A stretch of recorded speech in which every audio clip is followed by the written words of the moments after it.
Welcome to Baz Travels. After driving 14,826 kilometers through 24 states and Washington, D.C., I've seen rocket launches to the Grand Canyon and Hoover Dam. I've explored Route 66, ghost towns, deserts, snow, and beaches on both coasts. From Vegas casinos to Alcatraz, the White House to Hollywood. Join me for a journey of the ordinary and the extraordinary. Loading destination. Simulation starting in 3, 2, 1.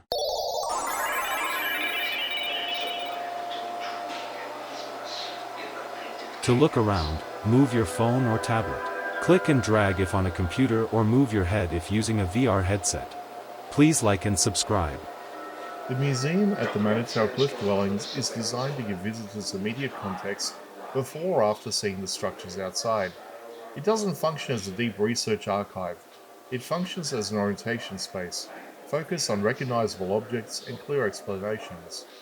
Inside, the emphasis is on daily life rather than ceremonial display. Tools, pottery, baskets, weapons, and domestic items dominate the exhibits. These are objects tied directly to work, food preparation, storage, and survival. The museum keeps attention on how people lived, not on abstract timelines. Pottery is one of the most prominent features.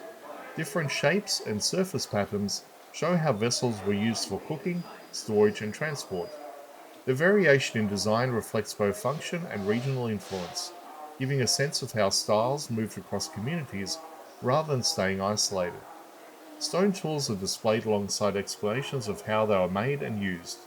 Grinding stones, scrapers, and cutting tools highlight the amount of labor required for daily tasks. Nothing here suggests convenience. Every object represents repeated physical effort. Weapons and hunting tools are presented practically.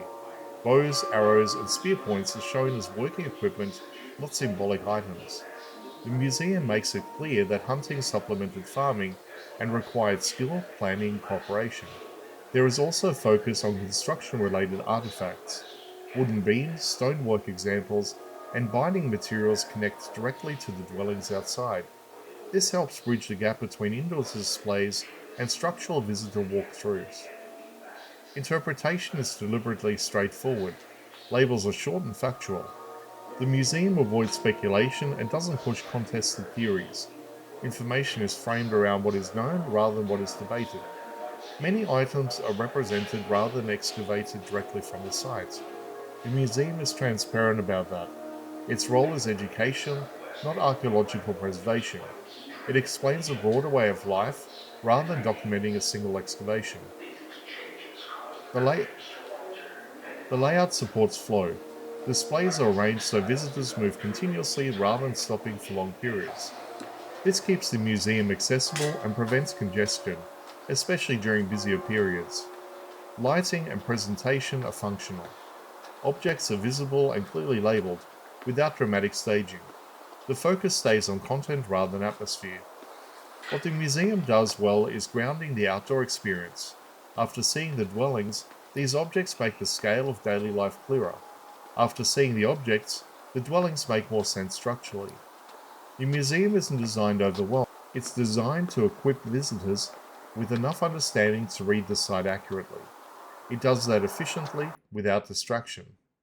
As a result, the museum works as a practical companion to the cliff dwellings rather than a destination on its own. It fills in gaps, reinforces what you see outside, and then gets out of the way. Simulation terminated. Please comment, like and subscribe.